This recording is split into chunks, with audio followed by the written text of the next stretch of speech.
Здравствуйте! Наш клуб называется «Клуб рукописной книги». Что бы это значило? Что за рукописные книги появляются вдруг? А вспомните, с чего начиналась наша история книжная. Когда много-много-много лет назад летописцы сидели в скрипториях и вручную переписывали божественную литературу, летописи, историю Отечества. Писали они особым шрифтом, особыми буквицами. Со временем стерлось из памяти и начертания этих буквиц, и остались они только в курсе церковно-славянского языка, церковно-славянской речи. И вот мы решили возродить немножко умение писать, читать и обратиться к истокам нашей русской речи. Ведь язык – это наше главное богатство и богатство каждой нации. Дороже всех природных недр. Язык – единственное, что отличает человека от животного. Русское речевое процветание покоится на 3 основах. Это церковно-славянский язык, как язык молитвы, общения с Богом, язык русской классической литературы и народные говоры и диалекты. Все они хранят родниковое слово, и сила нашей отечественной словесности в единстве всех этих 3 стилей нашей русской разговорной, письменной речи. И различаются они только по сфере их применения. Еще раз скажу, что на церковно-славянском языке молятся, по-русски ведут бытовые разговоры, народные говоры и диалекты мы можем встретить в нашей фольклорной литературе, в этнолитературе. Итак, мы обращаемся к истокам правописания наших буквиц, нашего языка, нашей речи. И начинаем наши занятия с обучения каллиграфии, то есть с обучения буквоначертания. Как и сейчас очень много разных шрифтов, так и в древнюю пору шрифты рукописные тоже отличались друг от друга. Это были и строгие уставные прописи, это был и полуустав, наклоненные записи, более такие подвижные. Была и скоропись, когда письмо отличалось завитушками, закорючками. Удивительные были буквицы под названием инициал, которые были витиевато украшены узорами, цветами. Еще более интересно выписывались заглавия произведений с помощью вязи, когда одна буквица вплеталась в другую, соединялась с различными узорами. И вот все такие способы начертания мы с вами постепенно научимся писать, конечно, начиная с самых простых способов написания, так, чтобы было доступно. А если человек научается писать, ему хочется применить куда-то свои умения. Значит, хочется уметь читать необычные тексты, летописей, богослужебных каких-то произведений. А для этого мы с вами должны окунуться и в историю нашего языка. Мы знаем, что церковно-славянский язык сложился в IX веке, который назывался золотым, так как для славянской книжности он находился в эту пору в самом расцвете. На церковно-славянский язык были переведены множество произведений литературных.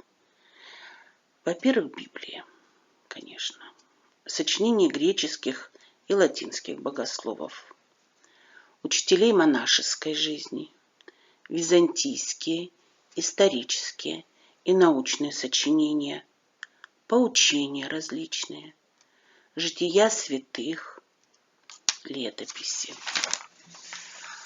В 988 году, после официального принятия христианства на Руси, утверждается и славянское богослужение и книжность на нашей земле.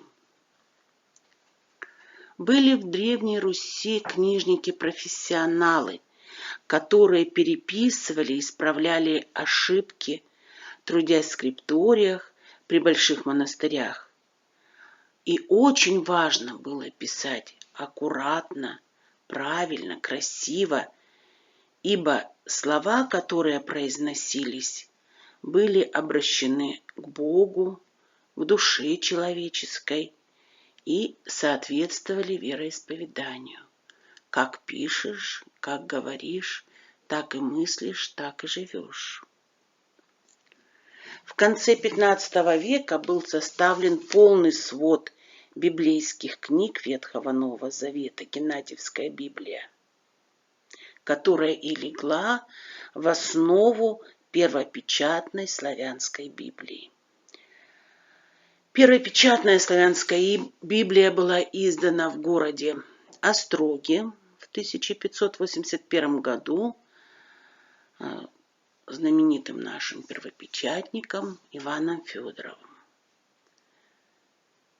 К этому времени в Москве начинается книгопечатание типографское, и издается первая книга «Апостол». Кстати, до сих пор в ней не найдено ни одной погрешности, ни одной опечатки, ни одной ошибки. Это уникальное издание. Писцы с благоговением предавались письму, украшали свои книги. Каждая буквица, каждый узор несут на себе печать Святаго Духа.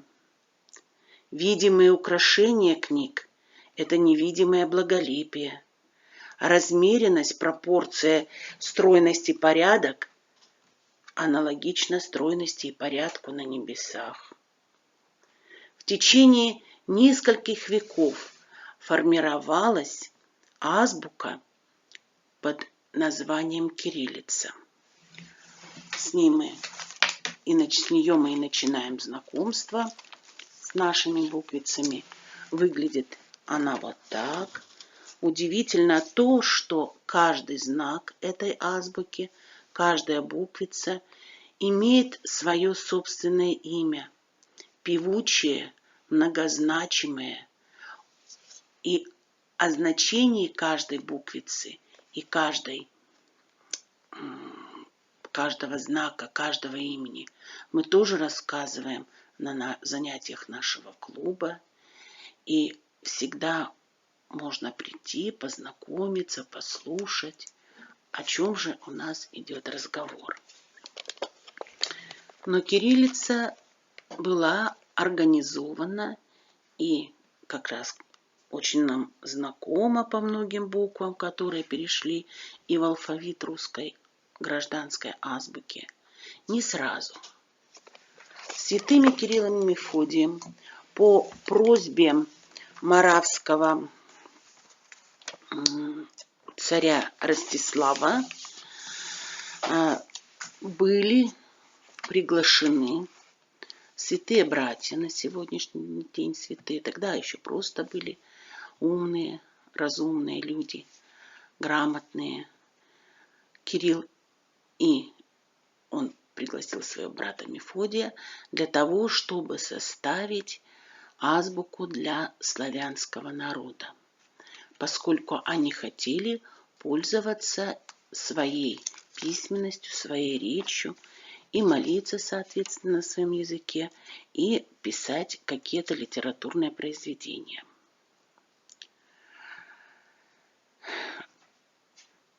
Братья приступили к делу, и составленная ими азбука на протяжении короткого времени носила имя глаголица от слова глагол то есть говори, глаголь.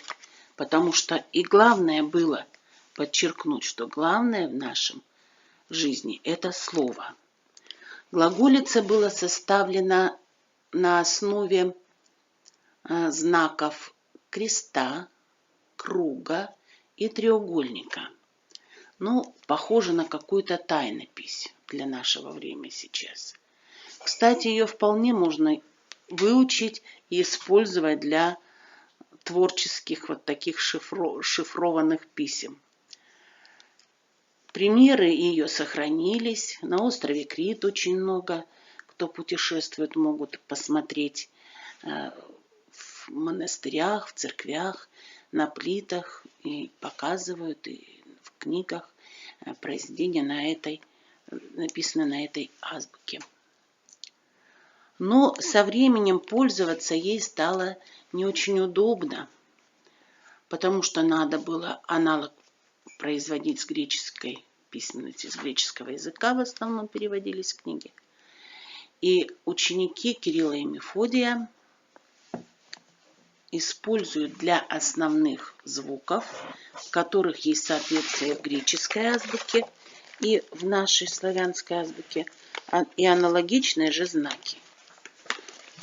Если на греческую азбуку посмотреть, то в ней можно очень много узнать букв, которые схожи по начертанию с нашими славянскими буквами. А правильнее сказать, наши славянские с греческими совпадает. Тех звуков, которых не было в греческой азбуке, конечно, составленных, придуманных, данным в соответствии звуку и знаку славянской азбуки Кириллом и Мефодием, оставили из глаголицы. Таким образом сформировалась кириллица, в которой имя букв, их строй, порядок, смысловое, духовное значение остались абсолютно одинаковыми с глаголицей. Поменялись только некоторые буквы, значки стали схожими с греческим для того, чтобы было удобно переводить и общаться. И вот в таком виде азбука дошла до нас. Она потихонечку претерпевала всевозможные изменения, реформы, как любой живой организм растет, развивается. В какие-то века вначале была единая для гражданства, для граждан и для религиозной деятельности, но постепенно отделялась. Для простоты гражданская азбука отказалась от некоторых буквиц, церковнославянская оставалась неизменной, но, тем не менее, очень многие звуки из церковнославянского языка ушли, их даже теперь не умеют произносить, не помнят, как они звучали. Соответственно, буквицы, которые нужны были для обозначения этих звуков, тоже больше не нужны были нигде. Ни в славянской гражданской письменности, ни в славянской церковной письменности. На сегодня лишь несколько буквиц отличают церковнославянский язык от русского языка, которые эти буквицы очень легко запомнить их звуки. Тем более, что учим мы иностранные языки, запоминаем, а уж тут исторически корневой, так сказать, русский-то язык свой несложно запомнить. Запомнив несколько таких буквиц, мы легко читаем и церковнославянские, старославянские тексты. Даже с учетом того, что летописи писались еще для экономии бумаги дорогостоящей и по правилам без пробелов, то есть все слова писались слитно, одним сплошным текстом. Но даже это не составляет трудности, когда на наших занятиях мы можем прийти, познакомиться с основными правилами, как различить, как написать, чем отличается начало слова от конца. Пожалуйста, приходите, обучайтесь, это все несложно, все очень доступно и увлекательно. Увлекательно люди интересуются, когда начинают понимать, осознавать, то хочется идти и учиться дальше. И уже не только прописывать буквы, читать, но и, соответственно, и знать духовный смысл азбуки, но и знать и грамматические правила. То есть следующий такой большой-большой цикл, когда люди освоят основы, то уже возникает потребность понять, а почему так пишется, а почему так читается, а почему так склоняется. И вот начинают люди потихонечку заниматься и грамматикой. А польза, казалось бы, на первый взгляд, зачем грамматикой заниматься, языка, на котором мы не разговариваем, на котором только молимся. Молиться можно просто там прочитать, скажем, или чтобы узнать какие-то исторические сведения, или изучить какие-то архивные материалы, тоже на прописанные какие-то реликтовые письма или записи, или произведения на древнеславянском языке. А оказывается, 70% правил русского языка, они абсолютно схожи с правилами древнего нашего славянского языка. И когда люди удивляются, ой, а нам это понятно стало, почему вот мы в русском языке вот так пишем, а не по-другому. Ах, вот это откуда взялось. Удивление наступает. И радость такая, озарение от того, что знают что-то. Пришло вот такое понимание от того, что вот просто в школе, скажем, вот изучили правила, принимаем его, зазубрили, действуем так. А почему, что, как, откуда, непонятно. То есть вот опять возникают какие-то такие узнавания своих корней, своего начала. А что мы без начала, без корней? Так летали бы, как шарики. И все. Вот. Значит, немножко я вас, не знаю, думаю, что заинтересовала. Давайте же посмотрим, как мы пишем, какие буквицы и что у нас за каллиграфия такая. Конечно, начинаем мы с самых простых движений, самых простых прописей. И для этого по порядочку изучаем буквицы, которые состоят сначала из одной палочки, из нескольких палочек, косых, прямых, горизонтальных, вертикальных, из каких-то крючочков. Затем усложняем. Итак, мы с вами посмотрели, как развивается потихоньку буквица от простого элемента к более сложному. И когда они все вместе переплетаются, получается замечательно, красиво и оригинально. Такими записями очень любят, шрифтом таким люди, поздравлять друг друга с праздниками, подписывать какие-то знаменательные даты. Вот вам и момент творчества, где вы можете проявить свою, так сказать, незаурядность. Среди буквиц у нас есть буквицы, схожие с русскими. Есть буквицы, которых нет в русской азбуке. Есть буквицы, которые взяты из греческой азбуки, которые были придуманы только для славян. Есть буквицы лигатуры. Что это такое? Узнаете. Есть буквицы репрессированные, осмысленные и акрофонические. Буквицы немые, боголепные. А еще каждая буквица своим именем несет грамматическое обоснование. И мы можем увидеть там и существительные, и глаголы, местоимения, наречия и междометия. Это маленькая страна, азбука, в которой только по буквицам, по их именам можно узнать очень много. Взять хотя бы буквицу первую. Аз. Что это значит? Конечно, мы ее переводим грубо и неточно, местоимением личным первого лица единственного числа «я». Но такой буквицы, такого перевода, как «я», нету. «Аз» переводится как «мое бытие с Богом». И буквица «аз» в цифире древней соответствует числу един. Не один, един. Числа один нету в древнеславянском языке. Как не может быть человек один. Верующий человек, он всегда един с Богом, един со своими корнями, един со своими родными, со своими предками, со своими детьми.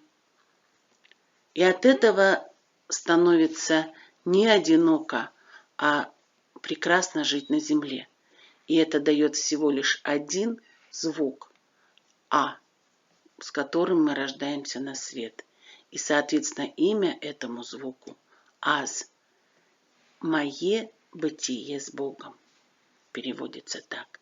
То есть не один в стране.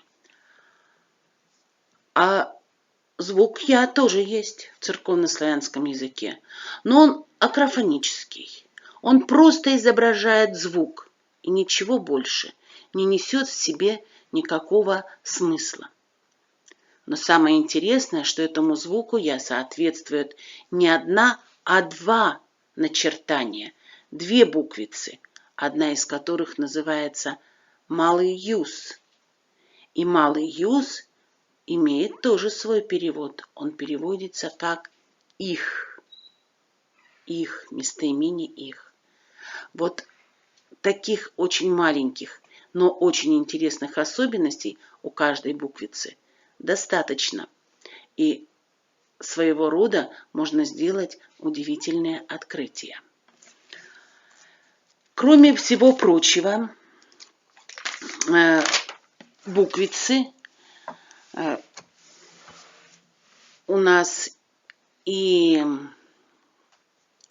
не только дарят нам звук, какой-то духовный смысл, числовое значение имеют, но они и дают нам богатый лексикон.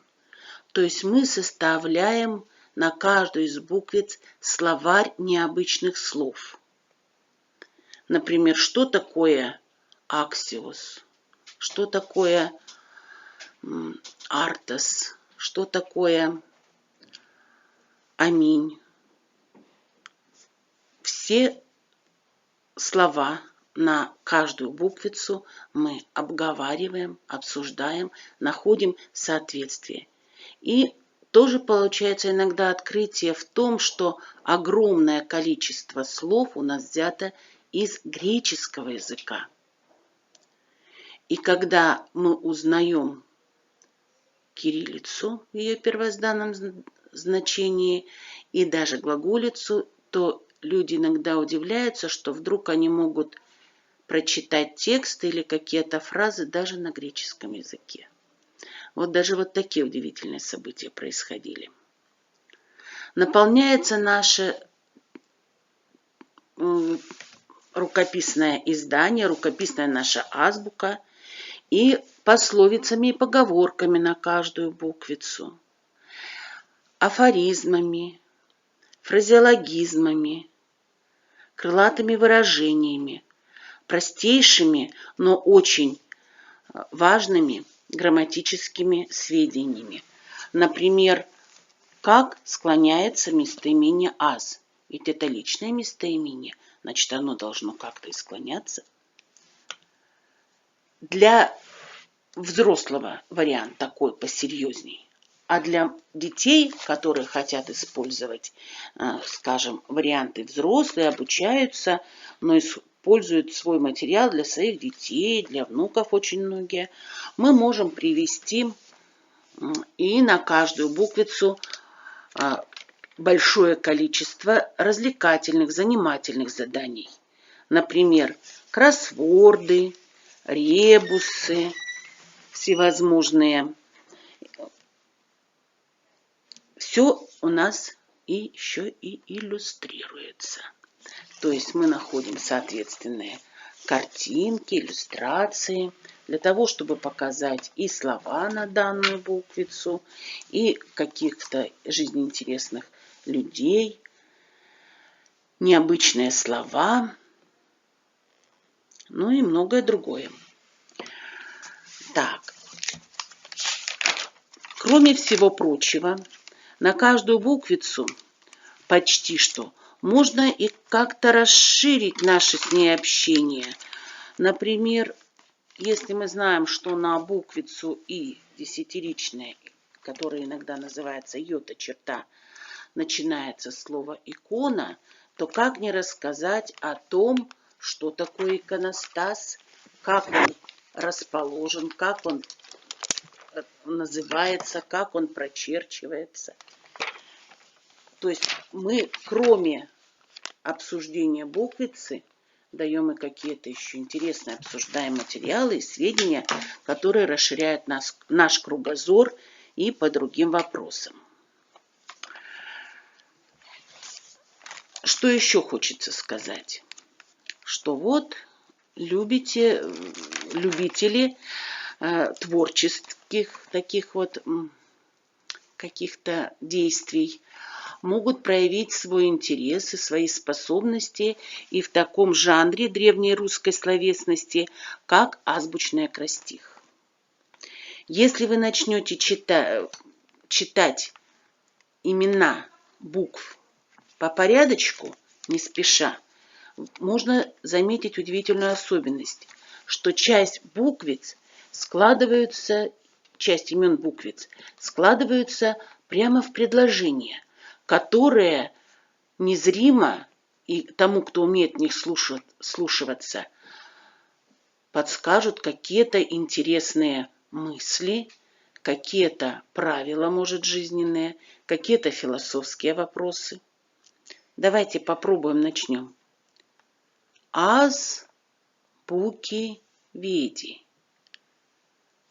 Веди ведать знать. Буки – это древнее название слова буквы. Что же получается? Аз буквы ведаю. Пойдем дальше. Глаголь добро есть жизнь. Живете. Глаголь добро есть живете. Говорю, глаголю, добро жить на земле. А может быть, добро есть жизнь, и тогда другой смысл появляется. Но все равно каждый слышит то, что ему хочется. Или вот такое местечко, например, взять. Как у люди мыслите? Прямо перечисляется имя буквы, и легко запоминается их порядок и строй. И сразу возникает вопрос, а как вы мыслите? Как жить? Как быть? Как веровать? Как поступать? И следом идет ответ. Наш он покой. То есть говорится о том, что можно жить в покое. С собой, с другом, с Богом, в семье. Что дороже покоя есть? Да, наверное, ничего. И твердое утверждение рцы, слово твердо. Рцы, говори, посмотрите, какой позыв. Слово твердо, что значит? Что как говоришь, так и поступай. Чтоб дело твое не расходилось со словом. Первая часть буквиц говорящая. Вторая часть буквиц в азбуке в основном акрофоническая, потому что как раз вторую половинку кириллицы составляют буквицы, которым соответствие дали для славянского языка, однозначное. Они не взяты из греческой азбуки. И вот тут можно во второй части проявить вообще свои способности и на каждую буквицу придумать слова, которые бы начинались с этой буквицы и составляли какое-то смысловое предложение. Ну, например, вот такое. После твердо идет буквица УК. УК составляет корень слова наука. Где наука, там и ученые. Послушайте, как дальше складывается акростих. Ученые фертом стоят, херувимы омегой летят. Отцы святые молятся, червем ад расколется. Шатром надежды, щитом веры стоят немые братья Еры. Ять крестом благословляет, юдоль земную покрывает. Языком мира на века малый юз, дар языка. Ксидопси текст украшают, фита его обожествляет, азбука кончается, ижица венчается. Многие пробуют составлять повествовательные предложения, даже в письма можно какие-то отправить, своим наставления, своим внукам, своим детям. Очень широкий фронт для творчества. Когда обращаемся мы с вами к текстам, то кроме буквиц в церковнославянской азбуке или в древнеславянской азбуке мы находим какие-то птички, палочки, закорючки между строчками или над строчками. И вот это удивительное свойство называется узорное надстрочие. То есть над каждым словом, во-первых, стоит ударение. Во-вторых, еще какие-то знаки, которые позволяют нам выделять из общего текста слова со священным смыслом. Вот эти знаки как нимбы сияют над буквицами. А знаки ударения, например, помогли сохранить память о правильном произношении слов. Ведь интересно, что сейчас очень многие слова различаются от древних по именно ударениям. Например, мы спокойно говорим слово «доброта», а правильно бы произносить «доброта». Мы говорим «щедрота», «щедрота». И вот таких слов достаточное количество, в которых можно найти разницу. Как ни удивительно, эта разница тоже имеет духовное какое-то смысловое значение. А знаки титла, которые сокращают слово от 1 до 9 букв, до 7 букв, они выделяют из общего текста, как я уже вам сказала, священные слова, священные. Например, отличают слово «царь» небесный от слова «царь» земной. Или, например, отличают, стоят они над числами. Поэтому считается, что числа и счет тоже освященные, святые. Очень интересно, когда мы касаемся написания чисел буквами. Например, изучив буквенную цифирь, то есть буквы, которые пишутся под титлами и означают числа, мы узнаем даже их особенные имена, что 10 тысяч, например, называется тьма, а 100 тысяч – легион.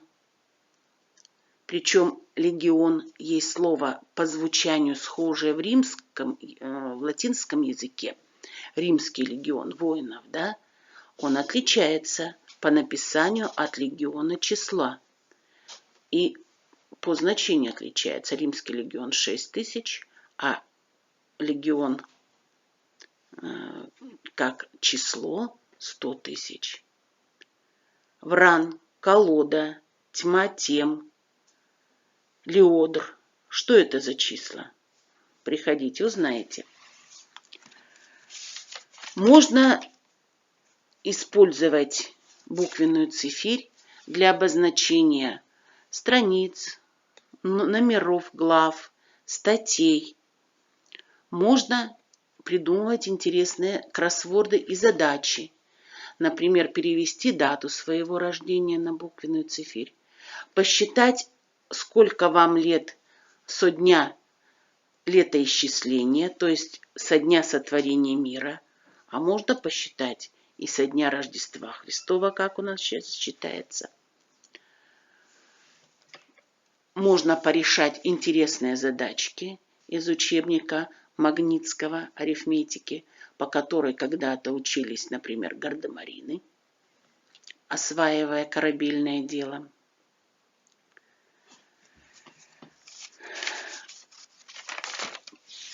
Вот что можно сказать о знаках надстрочных. Какие еще особенности текста мы увидим? Знаки препинания. Знаки препинания тоже отличаются. И тоже удивительно, можно с ними познакомиться и поработать. Вот, например, двоеточие. У нас оно двоеточие объясняет смысл, например, вводит прямую речь. А двоеточие в древнеславянском языке имело 6 смыслов. Оно могло считаться точкой, оно могло считаться точкой запятой, просто запятой, многоточием, даже скобками. И научиться различать, в каком же случае в тексте двоеточие что означает, тоже довольно занимательно. А точка с запятой, которую мы с вами как знак препинания привыкли видеть, называется вопросительная и означает вопросительный знак. Да, трудненько бывает прочитать и запомнить, удивляешься ставить. Но когда привыкаешь, то очень даже справляются все замечательным образом. Ну, чем вас еще порадовать?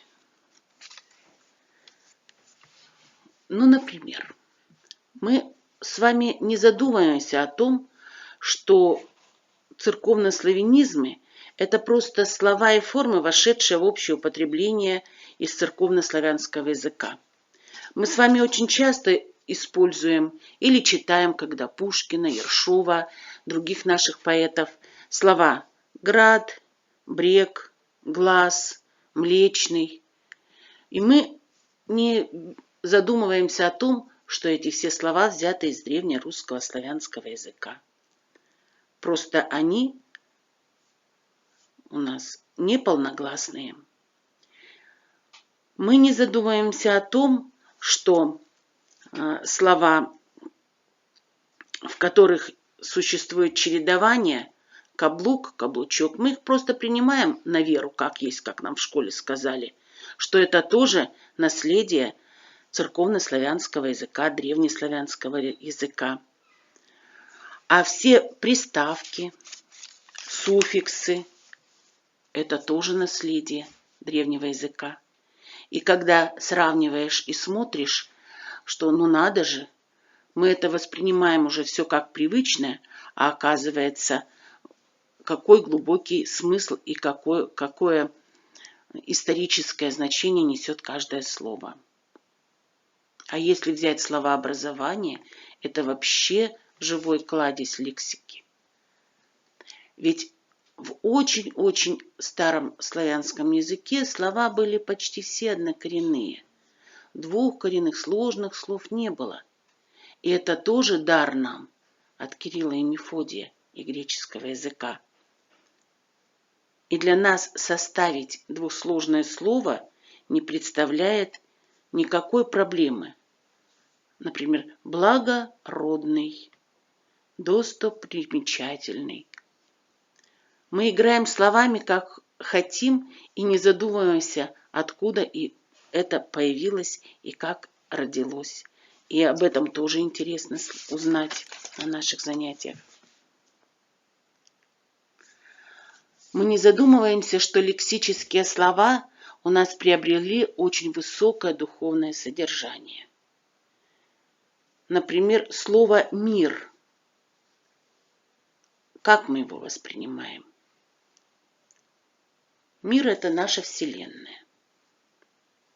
Или мир – это покой, тишина. А вот это, оказывается, и то, и другое. Но разница в том, что сейчас мы мир и напишем обычным способом, а раньше писали так. Мир с буквицей И же, звук И это означало мир, тишину и покой. А если бы мы написали это же слово с буквицей И, десятиричной, И с точкой, то мы бы рассуждали совсем о другом. Мы бы говорили о Вселенной, о каком-то обществе человеческом. И получили интересную вещь, что два слова, совершенно схожие по звучанию, означают разные вещи. А если мы с вами посмотрим поговорки, их огромное количество, они легко распознаются. В мире жить, с миром жить. Понятно, где какой мир. А еще у нас произведение Толстого пишем мы с вами «Война и мир». Через буквицу И, да? И же, которой соответствует в славянском языке. И получается война и тишина, и покой. А на самом деле нет. Там следовало бы написать И с точкой. Мир. И звучало бы название по-другому. Война и общество. Война и наши люди. Война и Вселенная. Что на Земле делает война? И совсем другое отношение. Ну что ж, надеюсь, что я вас заинтересовала. Надеюсь, что я вас удивила. И мне хочется встретиться с вами на наших занятиях и продолжить с вами более подробную, более тщательную беседу. Потому что неистощим словарный запас нашего дивного русского языка. Приходите, буду ждать.